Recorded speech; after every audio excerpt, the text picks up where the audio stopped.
What to do, my people? It's the Consular Yahoo Yatora.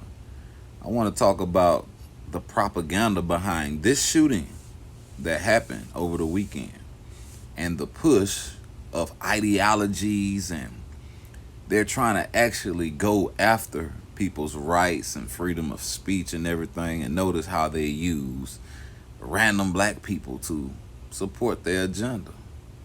Race baiting, all that stuff is coming from this. And I'm not saying people didn't perish. I'm not saying people didn't perish in this event. But I'm saying this event has a big agenda behind it.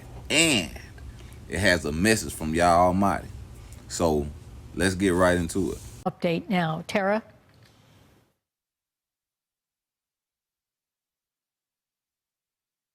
But I've been telling you one story since we first came on the air, and it was about this man here, Grady Lewis. You were in that Tops earlier this afternoon. We're going to get to that story. But you told me just a few moments ago that you actually spoke with the suspect yesterday. He was here. Tell me more about that. I seen him, and he looked strange in the neighborhood, but he had a genius shirt on, so I wanted to see if he was a genius. And we sat and talked about string theory, critical race theory, beginning of civilization, and he seemed like he was a genius, actually. He said he came up just to see the countryside, and he was going to go out camping. He bought a big thing, a jug of water. He had a little nervous twitch to him. I bought him something to drink, and we sat and talked for about an hour and 45 minutes after seeing the pictures and seeing the blue car that I seen him got into yesterday. So it's a shock right now, and he told me his name was Peyton.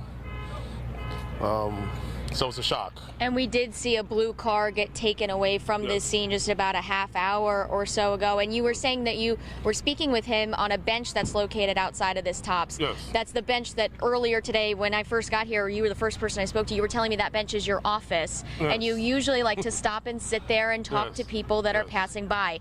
Today you didn't stop. Yes. So walk me through your afternoon here at the Tops. Well, I went in there and got me some a juice, and I didn't want to sit there today, so I walked across the street and I opened up my juice, and as I opened up my juice, I heard what I knew wasn't a firecracker, and I looked up and I seen a guy shooting people. Then I seen a security guard run inside, and then I seen him going after him, shooting. And I saw him come back out, and he had all camouflage on, and glasses and helmet, and then he put the gun to his head, and he dropped it. He took off his gloves, he took off his gun, he put it down, he took off his vest, and then he got on his knees and laid down and put his hands behind his back, and they arrested him at that point. And the other thing I wanted to talk to you about, you were telling me about the security guard, the former Buffalo police officer who has tragically died in this incident. You were telling me today he told you no lingering around the store. We gotta keep it clear. Yes. You credited that man with saving your life. Yes, I heard him say to someone, "There's no lingering around the store." So me knowing that he was a Buffalo police officer, I never really wanted to give him an opportunity to say anything to me. So when I do go, I shop and I leave, and that's the reason why I left, because I heard him tell people that a couple times. So you don't really got to tell me something 4 or 5 times for me to understand. And from what I heard, he went back and he shot at him when he went in the store. So yeah, but if he wasn't there, I would have been sitting there. So I'm definitely thankful that I heard him say that. Yes, I'm definitely thankful to Mr. Salters. Yes, definitely. Well, Mr. Lewis, thank you so much for joining me here tonight and for telling me your story earlier today. I appreciate it. This entire community here is mourning this tragic loss. There's a memorial set up down Landon Street here. A truly challenging, difficult, sad, heartbreaking day here in the city of Buffalo. For now, live on Jefferson and Landon, Tara Lynch, News 4. And Tara, that was pretty remarkable what that man said.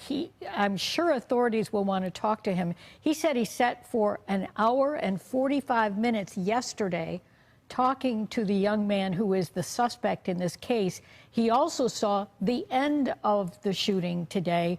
when the suspect who had the gun up to his neck put it down and surrendered. Very important. Look how they trying to pull it, man. You can't lie in front of black people, because when black people lie, they body go to doing stuff like that. They go to looking crazy. It shows on their face. And I ain't talking about the professional liars. This guy, you can tell he lying and he's making up a fabricated story. Let's say this shooter was really shooting black people. Why didn't he get shot? He seen him do all this other stuff. Take his glasses off, take his hat off, and talk to him. Why he ain't get shot if he was just out to shoot black people? So let's say you really talked to him for an hour and 45 minutes yesterday. That means you should be questioned by the authorities. That means you are a possible link into this shooting. But now you sitting here telling all the business to this lady right here. Look like you're reading off a card for real. It seems mighty strange to me that when somebody's shooting, black people run and get out the way. Well, no bunch of people running, everybody just laying down. And him, a black person, was sitting watching the entire thing like he's immune to gunshots.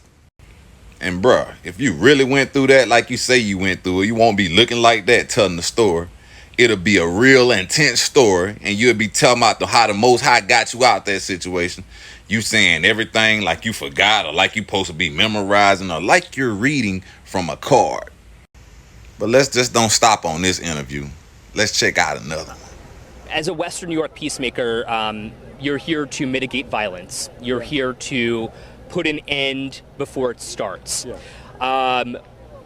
Where does this community go from here? Obviously, when we see violence like this, we are now drawn to the next step. Well, one thing about it, we can't go backwards. You know, we got the younger generation out here, and they're irate. You know, they want blood for blood. You know, I don't know what this guy's, well, I read his bio. I know what his initial intentions was, but who knows what's on the individual's mind when he comes to a public place where seniors frequent at, where younger children are working at, brandishing a weapon and going feloniously shooting people. You know, I don't know. I don't have all the answers, but I know this. We got to calm the storm, because this younger generation, could turn into a domino effect, all of which we don't want. We got to have counsel to these younger generations. We should get some town hall meetings, and I'm talking about right now, not tomorrow, not next week, ASAP, because things are going to get we're going to go backwards in this community if we don't address this issue immediately, because far be it from some of these younger kids thinking that all white dudes that's covered up coming into your hood going to sit around and shoot somebody. You know, you leaders and the community leaders, the powers that be, I'm talking about from the mayor to the commissioners on down the line. We need to do something with some town hall meetings, even if it have to be in King Park, in Delaware Park, in LaSalle Park. Get the masses together and try to counsel these people, because violence begets violence, and that's not what we want. You mentioned that they want blood. Yes. You know, all you got to do is pay attention. I just walked over there a few moments ago, and there's 3 or 4 young guys under 30 sitting in their car, and they was like, they went to talking exactly what I'm talking about, blood for blood. You know, there people got family. I got a few of these people that's dead on their face right now are friends of mine. You know, and there's people over there that got family and loved ones that succumbed to this incident. The last thing they want to do, the answers are there. We already know what happened. But what do we do about this? How do we move forward about this? And to me, I'm an older guy. So, you know, I know that this too shall pass. As bad as it seems and as bad as it looks, this too shall pass. Buffalo will recover from this. We will move forward. But to the younger generations that got blood in their eye, they don't want to swallow that. Why not?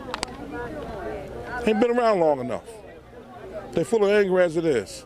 Ain't been around long enough. You live long enough, you'll get past a lot of things. Ain't been around long enough, and don't have the proper tools to equip them, to teach them how to get past this. Violence, there's no place in society for violence. So here we have a fake black leader who don't speak for us, giving the accountability to the younger generation for this crime, to make it so that they're uncomfortable sitting in the car at Walmart. And also he want to do gun control. What that got to do with this situation? It's the Consular Yahudiya tour, man.